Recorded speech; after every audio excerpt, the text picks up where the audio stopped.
waxay abaar xooggan oo dad iyo dunyaba saamaysay ka taagan tahay buralayda u dhaxaysa fardaha ilaa iyo qulujeed taasoo isdaba daadsan yihiin dadka dunyadooda ay ku dhamaatay abaarta dabada dheeraatay ee dadkaasi ku heshay gubankii ay horaantii sanadkan ku qaxeen taasoo noqotay mid guud ahaanba xoolihii ay wateen ay ku dhammaadaan meel kastoo aad istaagtood cagaha dhigtana dhulka ay dadkaasi ay degan yihiin midka xoolaha iyo dhibaatada kala duwan ee dadka xoolahaasi wata ka muuqata indhahaagu ay qabanayaan walow gaadiidkii dadka reer baadiyo ay adeegsan jireen awrta iyo dameeruuna ay noqdeen kuwa rarka dhigay oo qaadi waayay alaabtii ay dadkaasi ku guran jireen dadkana alaabta iyo caruurtiiba ay u yaalaan bacadka halkaasina ay ka muuqato xaalad bilaadantinimo aad u xuni telefishinka caalamiga Hon Cable oo dadka ku dhabaataysan buurahaasi dhexdooda la kulmay ayaa dadku waxay u sheegeen abaar xun baa nagu dhifatay yaad bay nagu dhifatay abaartu waxay nagu dhifatay meel bana weeye abaartu meel kasta way saamaysay in badan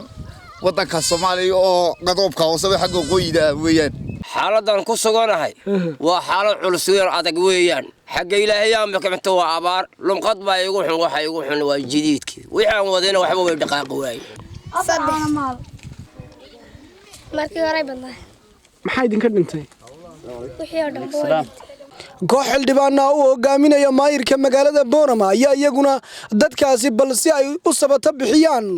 waxoogaa gawaadhiya oo inta liidatay iyo dadka dhaqaaqi waayay waayeelkii carruurta ay ku soo guraan deegaanadaasi geeyay waxayna haatan sheegayaan ilaa hadda dadkii aanu gurmanay iyo annagiiba waxaad moodaa inaan isla banjarsannahay didlaan dadkii iyagiyo xoolihii wixii noolaa kama soo bixi karayaan dalcadihii qaabkan ka badan in loo soo gurmado tiina may dhicin ilaa iminka marka aad dadka u gaadho marka ka dambaysa moralkaagu si xumaanaya dadka loo soo gurmado shacabka Boorama iyo dadka Soomaaliland way gurmadeen wixii ay bixiyeen waxa lagu maareeyo wixii ay bixiyeen dadku waxa lagu maareeyo dadka lagu guro bariis iyo wax ma yaan la yaacin horta dadkana la guro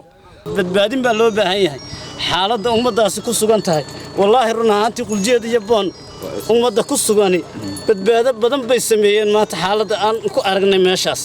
waxa loo baahan yahay taatu ka daran inaan qabanno oo soo gurmadno bal horta ummada kale oo wax cabanahay noo dambeystay dadkeena Soomaaliyeed dhimanaya inaynu badbaadino ayaa loo baahan yahay isku soo wada duubo dhibaatada ka taagan dhulkan buuralayda ayay dadka deegaanadaasi ku dhaqan sheegeen abid abaartii ugu darnayd iyo biyo la'aan iyo cunto la'aantii ugu darnayd inay tahay tan maanta soo martay dad iyo dunyana loo wada il daran yahay